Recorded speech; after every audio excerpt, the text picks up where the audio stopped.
नमस्कार मंडळी, श्री स्वामी समर्थ. मी संध्या. माझ्या चॅनलमध्ये तुम्हा सर्वांचं खूप खूप मनापासून स्वागत करते. बघा, प्रत्येक नवरात्रामध्ये आपण आपल्या आईची, आपल्या कुलदेवीची, आपल्या आई भगवतीची आपण ओटी भरत असतो.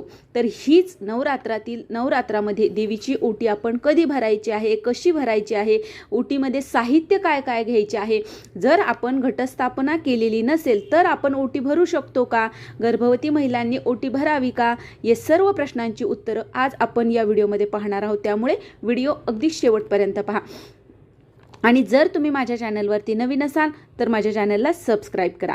बघा, आपण घटस्थापना केलेली असो किंवा नसो तरीही आपण या नवरात्रामध्ये आपण आपल्या कुलदेवीची ओटी भरायची आहे. आता बघा, नवरात्रात कुलदेवीची ओटी कधी भरावी तर सप्तमीला, अष्टमीला किंवा नवमीला तुम्ही आपल्या कुलदेवीची ओटी भरू शकता. आता बघा, एखाद्या स्त्रीची ओटी आपण कधी भरतो, जेव्हा एखादी स्त्री माहेरवाशी तिच्या सासरी जायला निघते त्यावेळेस आपण तिची ओटी भरत असतो. म्हणजेच काय तर बघा, ज्या वेळेस निरोपाचा जो क्षण असतो त्यावेळेस आपण प्रत्येक स्त्रीची आपण ओटी भरत असतो.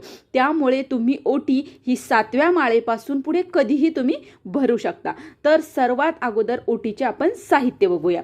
बघा, देवीला सर्वात अगोदर आपल्याला साडी घ्यायची आहे. आता साडी कशी निवडायची तर साडीमध्ये आपण जरीची साडी, रेशमी साडी किंवा काठापदराची कुठलीही साडी आपण घेऊ शकतो, किंवा सर्वात महत्त्वाची कॉटनची साडी तुम्ही घेऊ शकता. आता या साड्यातून सात्विक लहरी प्राप्त होत असतात, म्हणून याच साड्या आपल्याला निवडायच्या आहेत. आता यामध्ये रंग तुम्ही कोणता घेऊ शकता तर बघा, रंग तुम्ही काळा सोडून तुम्ही कुठलाही रंग घेऊ शकता.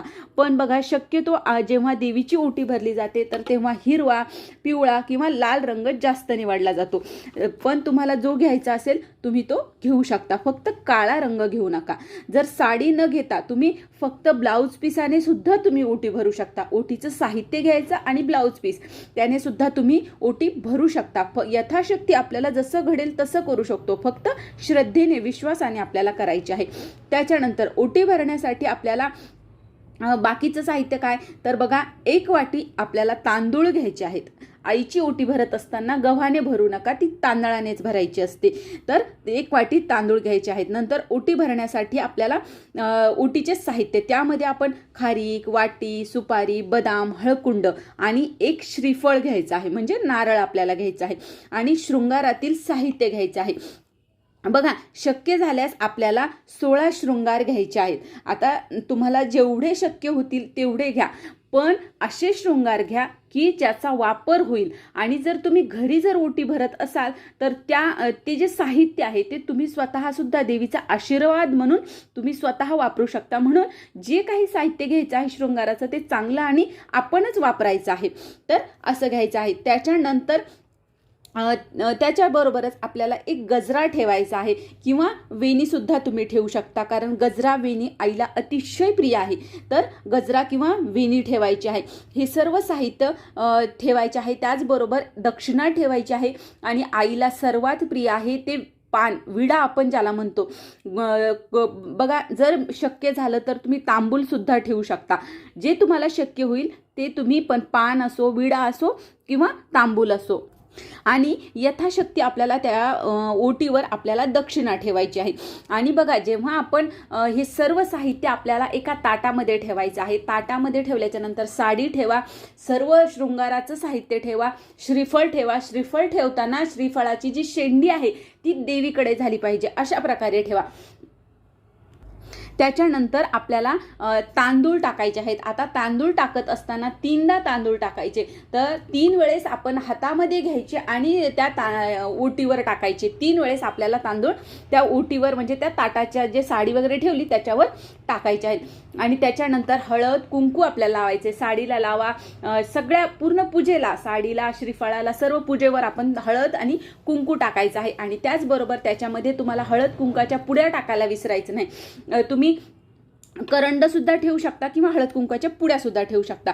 तर हे सर्व साहित्य आपल्याला ओटी भरल्याच्या नंतर असं उचलून घ्यायचं, हातामध्ये छातीला लावायचं आहे आणि देवीचा जय जयकार करायचा आहे. आता देवीचा जय जयकार कसा करायचा तर बघा, उदयोस्तु श्री महाकाली महालक्ष्मी महासरस्वती राजराजेश्वरी आई साहेब, श्री अंबा माता की जय, श्री अंबा माता की जय, श्री अंबा माता की जय.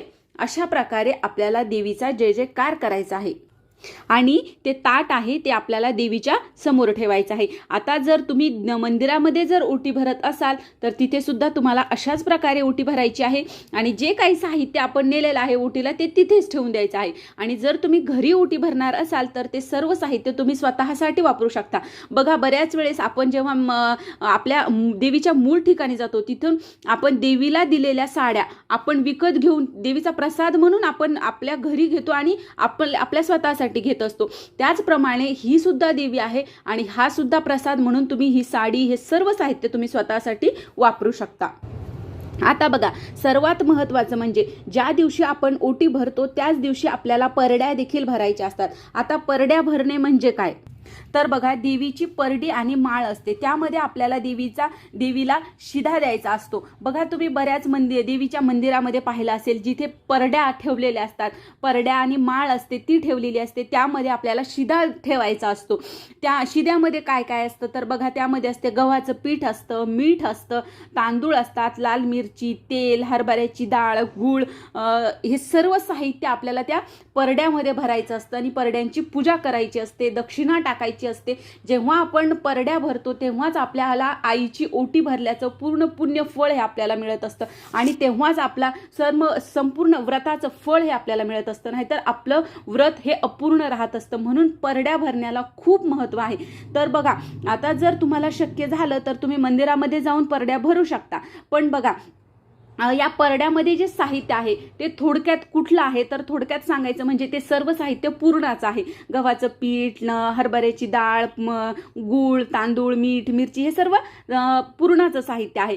जर तुम्हाला एखाद्या मंदिरामध्ये जाणं शक्य नाही झालं तर अशा वेळेस ते सर्व साहित्य थोडं थोडं तुम्ही एका ताटामध्ये काढायचं आहे.